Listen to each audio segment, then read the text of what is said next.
BJP के गढ़ के अंदर, गुजरात बीजेपी का गढ़ माना जाता है। सूरत में आम आदमी पार्टी पहली बार चुनाव लड़ी और पहली बार में सूरत के अंदर कांग्रेस की 0, आम आदमी पार्टी की 27 सीट आई हैं। तो मैं अभी सूरत गया था। सूरत के लोगों ने मेरे को कहा कि सर अगर आप पंजाब जाओ तो पंजाब के लोगों ने को बोल देना पूरे गुजरात के किसान उनके साथ हैं, दिल्ली आपके साथ है, गुजरात आपके साथ है। थोड़े दिन पहले मेरी ममता बनर्जी से बात हुई, उन्होंने मेरे को कहा कि वेस्ट बंगाल के सारे किसान आपके साथ हैं। तो ये लोग जो बोलते हैं कि ये आंदोलन तो केवल 1-2 राज्यों का आंदोलन है, ये 1-2 राज्यों का आंदोलन नहीं है, ये पूरे देश के किसानों का आंदोलन है। और ये केवल देश के किसानों का आंदोलन नहीं है, ये हर भारतवासी का आंदोलन है, ये हर देशभक्त का आंदोलन है, इस देश के रहने वाले बच्चे बच्चे का आंदोलन है। इसके लिए मैं आज पंजाब के लोगों का धन्यवाद करने आया हूं कि आप लोगों ने इसको शुरू किया। शुरू से मैं इस आंदोलन में मैंने केवल समर्थन नहीं किया, इस आंदोलन का हिस्सा बनके मैंने इस आंदोलन के अंदर भाग लिया। और आज उसको मेरे को हर जाना, ये हमें परेशान कर रही है मोदी सरकार, खूब परेशान कर रही है। अभी ये हमारी सारी पावर छीनने का कानून लेके आए हैं संसद के अंदर। जब पंजाब से किसान दिल्ली की तरफ चले नवंबर के महीने में, तो हरियाणा के अंदर हर शहर में इनको रोका गया, इनके ऊपर पानी की बौछारें छोड़ी गई, बैरिकेड लगाए गए, आंसू गैस के गोले छोड़े गए, हर जगह इनको रोकने की कोशिश की गई। लेकिन पंजाब के किसान कहां मानने वाले हैं? वो चलते गए चलते गए चलते गए, सारे अड़चन पार करते हुए, इनके बैरिकेड तोड़ते हुए, पानी की बौछारें पार करते हुए पंजाब के किसान दिल्ली के बॉर्डर पे पहुंच गए। जब किसान दिल्ली के बॉर्डर पे पहुंच गए तो दोस्तों मोदी सरकार ने एक बहुत बड़ा षड्यंत्र रचा। उन्होंने बहुत बड़ी प्लानिंग करी। मोदी सरकार ने प्लानिंग करी कि इन किसानों को दिल्ली आने देते हैं। जब ये दिल्ली आ जाएंगे तो 9 स्टेडियम, 9 बड़े बड़े ग्राउंड इन्होंने प्लानिंग करी, मोदी सरकार ने उनको जेल बना देते हैं और उन जेलों के अंदर पंजाब के सारे किसानों को डाल देंगे। वहां ये कई महीनों तक पड़े रहेंगे, इनका आंदोलन खत्म हो जाएगा। दोस्तों अपनी किस्मत अच्छी थी। उन स्टेडियम को जेल बनाने की पावर मोदी सरकार को नहीं थी, वो हमारी सरकार को थी। यह किस्मत थी, ऊपर वाले की कृपा है, वाहेगुरु जी की कृपा है कि स्टेडियम को जेल बनाने की पावर मोदी सरकार की नहीं थी। तो मोदी सरकार ने मेरे पास फाइल भेजी कि ये 9 स्टेडियम जेल बनाने हैं। मैंने पूछा क्यों बनाने हैं? बोले ये जो किसान आ रहे हैं इनको जेल में डालना है। तो दोस्तों हमने कहा हम नहीं जेल नहीं बनने देंगे। इन्होंने खूब फोन करे मेरे को, इन्होंने खूब दबाव डाला, खूब प्रेशर डाला, लेकिन हम नहीं झुके। अभी जर्नैल सिंह ने पढ़ के बताया, मैंने फाइल पे लिख दिया किसानों का आंदोलन अहिंसक है, इनकी मांगे जायज हैं, मोदी सरकार तुरंत इनकी मांगे मान ले और हम इनको जेल नहीं बनने देंगे। दिल्ली पुलिस की अर्जी हम लोगों ने खारिज कर दी, हम लोगों ने कैंसिल कर दी।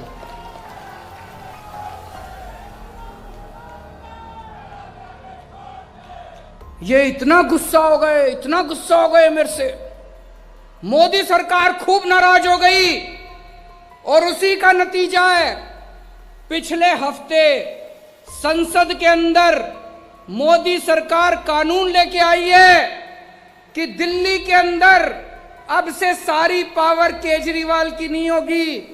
दिल्ली के अंदर अब से सारी पावर मुख्यमंत्री की नहीं होगी, सारी पावर गवर्नर की होगी, एलजी की होगी। सारे निर्णय एलजी लेगा। वो हमारी सारी पावर छीनना चाहते हैं।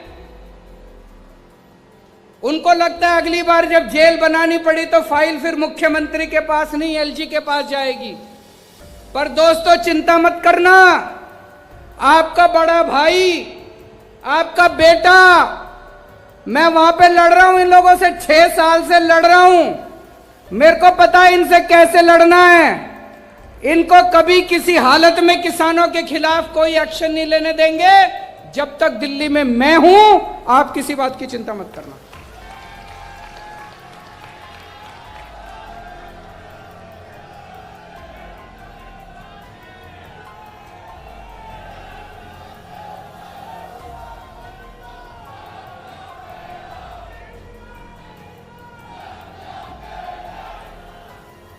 जब आंदोलन, जब बॉर्डर पे किसान आके रुक गए, उनकी सेवा करने के लिए हमारे सारे एमएलए, जितने एमएलए बैठे हैं, पंजाब के सारे एमएलए, हमारे एमपी भगवंत मान साहब, हमारे दिल्ली के सारे एमएलए, दिल्ली के सारे एमपी, सबने वहां जाके सेवादार की तरह सेवा की। मैंने सबको बोल दिया, वहां जाओगे पार्टी का झंडा नहीं लेके जाना, पार्टी की टोपी नहीं पहन के जाना, पार्टी का नाम भी नहीं लेना, केजरीवाल का नाम भी नहीं लेना। सेवादार बनके, वाहे गुरु जी का नाम लेके किसानों के बीच में जाके सेवा करना। इन्होंने सबने जाके रोज सेवा करी, और भी बहुत लोगों ने सेवा करी, केवल हमने नहीं। वहां पे और बहुत सारी जत्थेबंदियां हैं, सब लोग ने लंगर लगा रखा है। हमने दिल्ली सरकार की तरफ से वहां सारा पानी का इंतजाम करा, टॉयलेट का इंतजाम करा, हमने वहां पे लंगर का इंतजाम करा। फिर कई बच्चे आए एक दिन मेरे पास, बोले हमें अपने पिंड में बात करने में दिक्कत होती है, सिग्नल कमजोर है। हमने वहां पे फ्री वाईफाई का इंतजाम करा दिल्ली सरकार की तरफ से। जो जो हम कर सकते थे हमने किया। तो एक दिन आपने अखबार में पढ़ा होगा, मैंने सोचा मैं भी सिंगू बॉर्डर पे जाके किसानों से मिलके आता हूं। जब मैं अपने घर से निकला तो दिल्ली पुलिस ने मेरे को रोक लिया। दिल्ली पुलिस मेरे अंडर में नहीं आती, दिल्ली के मुख्यमंत्री के अंडर में नहीं आती। मेरे को मेरे घर के अंदर नजरबंद कर दिया, मेरे को 24 घंटे घर से नहीं निकलने दिया, ताकि मैं सिंगू बॉर्डर पे जाके किसानों से ना मिल सकूं। लेकिन दोस्तों, मुझे कोई परवाह नहीं है, ये जो मर्जी अत्याचार करें, आप लोगों का लड़ाई, आप लोगों की लड़ाई जायज है, आपकी मांगे जायज हैं, आप सच्चाई के रास्ते पे चल रहे हो, अंत पंत में जीत अपनी होगी।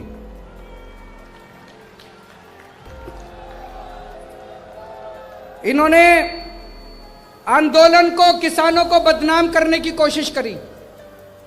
कभी कहते हैं खालिस्तानी है, कभी कहते हैं आतंकवादी है, कभी कुछ कभी कुछ, किस्म किस्म के इल्जाम लगाए आंदोलन के ऊपर। लेकिन देश की जनता देख रही है, इनका एक भी नहीं चली। आम आदमी पार्टी ने, इनके जितने बीजेपी के नेताओं ने गालियां दी, जितने बीजेपी के आगुओं ने हमारे किसानों को गालियां दी, आम आदमी पार्टी ने इनके ऊपर 70 केस कर रखे हैं, इनके सारे बड़े बड़े नेताओं के ऊपर केस कर रखे हैं। मुझे पूरी उम्मीद है ये जितने लोगों ने गालियां दी हैं, एक दिन ये सारे जेल जाएंगे जब आदेश पारित होगा।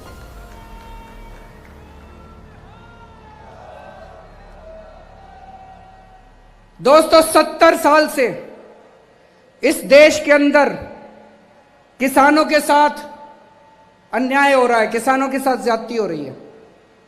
70 साल से इतनी पार्टियां आई, लेकिन किसानों को धोखे के अलावा कुछ नहीं मिला।